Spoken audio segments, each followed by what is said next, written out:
देश भर में पिंक आई यानी आई फ्लू के मामले तेजी से बढ़ रहे हैं। कई राज्यों में इसके डेली केसेस भी सामने आ रहे हैं। कई राज्यों में ये तेजी से फैल रहा है। ऐसे में जरूरत है सावधानी बरतने की। IBC 24 के स्पेशल सेगमेंट में आप जानेंगे आई फ्लू से जुड़ी हर एक जानकारी कि कैसे आपको आई फ्लू से सावधान रहना है। एक्सपर्ट डॉक्टर भी हमारे साथ जुड़ेंगे जो हमें इसका निदान भी बताएंगे। छत्तीसगढ़ की अगर बात की जाए तो बिलासपुर में पिछले 7 दिनों में आई फ्लू के 500 से अधिक मामले सामने आए हैं, जिसके बाद बिलासपुर में जिले में डोर टू डोर सर्वे शुरू कर दिया गया है। वहीं दुर्ग में अस्पताल पहुंचने वालों में हर चौथा मरीज कंजक्टिवाइटिस की समस्या लेकर अस्पताल पहुंच रहा है। खासकर बच्चों में यह बीमारी तेजी से फैल रही है। ग्राफिक्स के जरिए हम आपको आगे दिखाएंगे कि कैसे आई फ्लू के लक्षण हैं, बचाव हैं और इसकी राजधानी भी क्या है।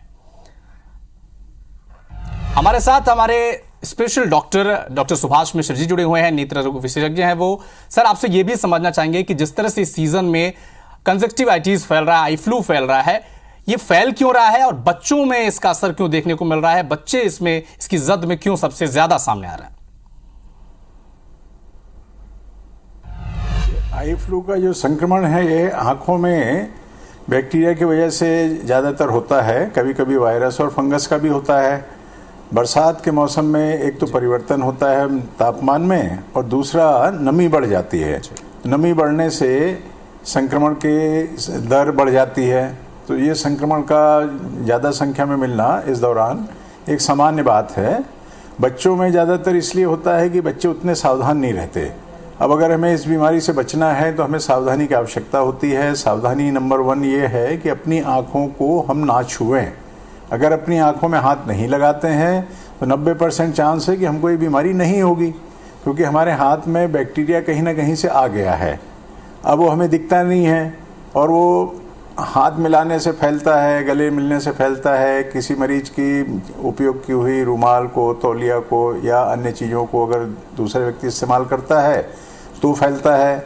और बच्चे चूँकि इसमें उतने सावधान नहीं रहते हैं, वो इस वजह से बच्चों में ज़्यादा फैलता है। बच्चे घुल मिल के भी ज़्यादा रहते हैं, हाथ मिलाने की आदत भी उनकी रहती है।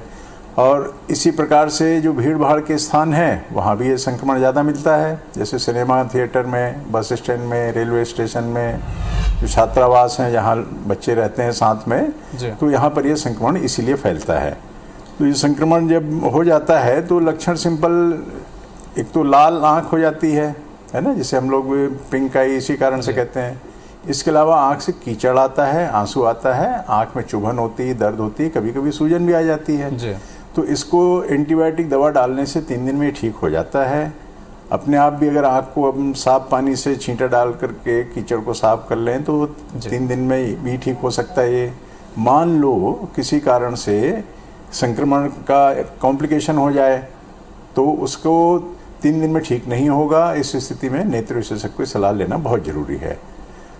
जी सुभाष जी, एक चीज ये भी सामने आ रही है कि घर में 2-3 लोगों को अगर कंजक्टिवाइटिस हो गई है और एक व्यक्ति जाता है डॉक्टर के पास, वो मेडिसिन लेके आता है, ऐसा देखने को मिल रहा है कि परिवार के सभी लोग उसी मेडिसिन का इस्तेमाल कर रहे हैं। इससे क्या नुकसान हो सकता है, इसके बारे में भी हमारे दर्शकों को बताएं आप।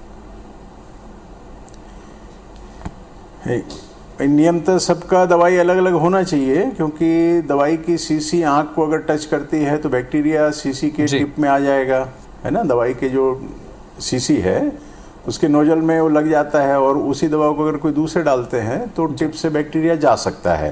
क्योंकि ये देखा गया है कि अपन एंटीबायोटिक डालते हैं तो बैक्टीरिया तो ख़त्म हो जाते हैं, किंतु ये एक से दूसरे को फैलती है, दूसरे से तीसरे को फैलती है, तीसरे से चौथे से और चौथे को फिर पहले व्यक्ति को फैला सकते हैं।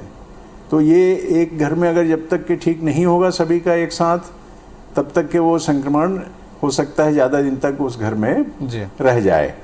तो अलग अलग दवाई रहे तो बेहतर है।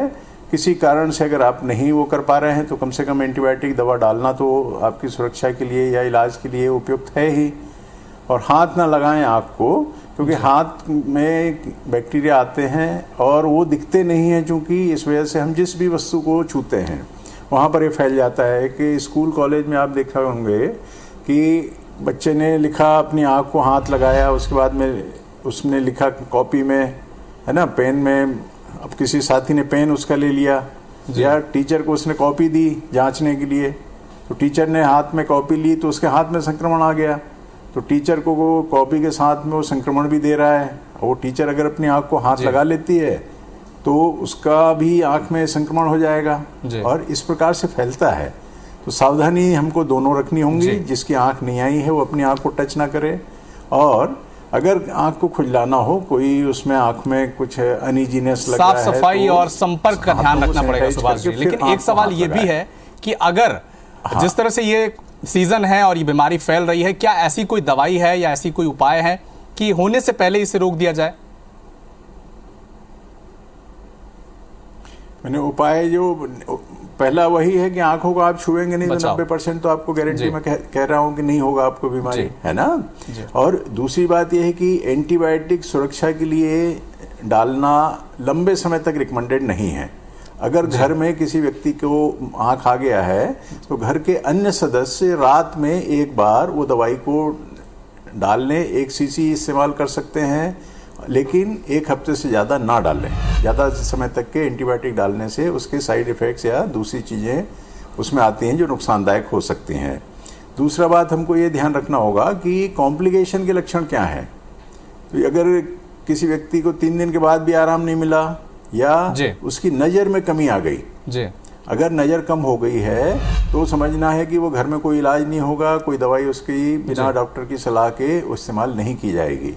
तीसरी बात होती है कि रोशनी में आंख नहीं खुल पा रही है। आंख अगर हम खोल रहे हैं तो तकलीफ हो रही है, तो फोटोफोबिया या लाइट में देखने की क्षमता नहीं है, ऐसी स्थिति अपने कॉम्प्लिकेशन का इशारा करती हैं। उस समय हमको तुरंत दिखाना चाहिए। अन्यथा कभी कभी कॉर्निया में अल्सर हो जाता है। कॉर्निया में अल्सर हो जाने के बाद में जब वो ठीक होगा तो वहाँ कुछ ना कुछ सफ़ेदी अपना निशान छोड़ेगी। और अगर कहीं ये सफ़ेदी आंखों के बीचों बीच हो गया तो उस व्यक्ति की नज़र भी जा सकती है। तो साफ सफाई का ध्यान रखना पड़ेगा, संपर्क का भी ध्यान रखना पड़ेगा। अगर परिवार में आपके 3 से 4 लोग हैं तो आप संपर्क बनाकर रखें। संक्रमण से बचने का एक तरीका है कि अपनी आंखों को बार बार ना छुएं, अगर छुएं भी तो बार बार धोएं, अपनी आंखों को साफ रखें। चलिए, शुक्रिया डॉक्टर सुभाष मिश्र जी, वरिष्ठ नेत्र रोग विशेषज्ञ हैं। और कंजक्टिवाइटिस जिस तरह से इस वक्त प्रदेश में और पूरे देश में फैल रहा है, हम इनसे जान रहे थे कि कैसे इस रोग से बचा जाए और इससे बचाव का रास्ता अपनाया जाए। तो फिलहाल इस बुलेटिन में इतना ही, लेकिन देश दुनिया के साथ मध्य प्रदेश, छत्तीसगढ़ के तमाम खबरों के लिए आप जुड़े रहिए IBC 24 के साथ। नमस्कार।